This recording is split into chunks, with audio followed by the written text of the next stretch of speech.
Hello, magandang umaga po sa iyo, aking kapatid, aking kaibigan. Bago mo scroll down or skip ang video na ito, panoorin mo muna.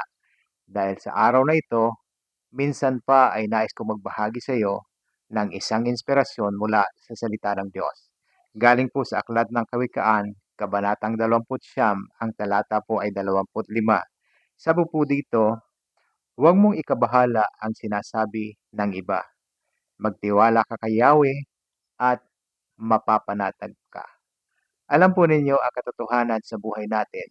Kahit anong gawin natin, mabuti para sa kapakinabangan ng mga taong nasa paligid natin, meron at meron pa ring masasabi na against sa atin ang mga taong nakapaligid sa atin.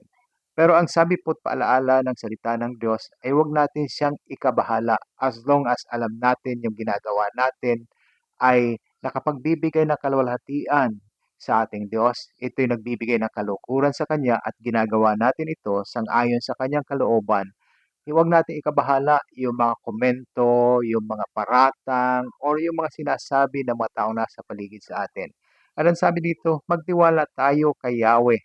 Sabi dito, magtiwala tayo sa Kanya. Ibig sabihin, yung ating trust, yung ating buong pusong pagtitiwala ay sa Kanya natin ibigay. At sabi dito, tayo po ay mapapanatag.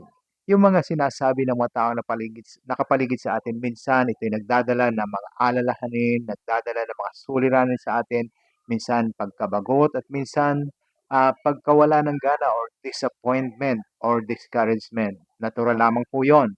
Pero napakalinaw po ng paalala ng salita ng Diyos na huwag natin dapat ikabahala ang mga bagay na ito. Kung meron man sinasabi ang mga taong nasa paligid natin, just keep on. As long as alam natin yung ginagawa natin is for the Lord, for the glory of His name, let's keep it on. Tuloy-tuloy lang tayo. Huwag tayong titigil, huwag tayong hihinto. At pinakamainam natin gawin, patuloy tayong magtiwala kay Yahweh. Patuloy tayong magtiwala sa ating Panginoon. Yung ating mga ginagawa, minsan nagkakaramdam tayo ng discouragement and disappointment. We just keep on trusting God sapagkat meron siyang pangako na hindi tayo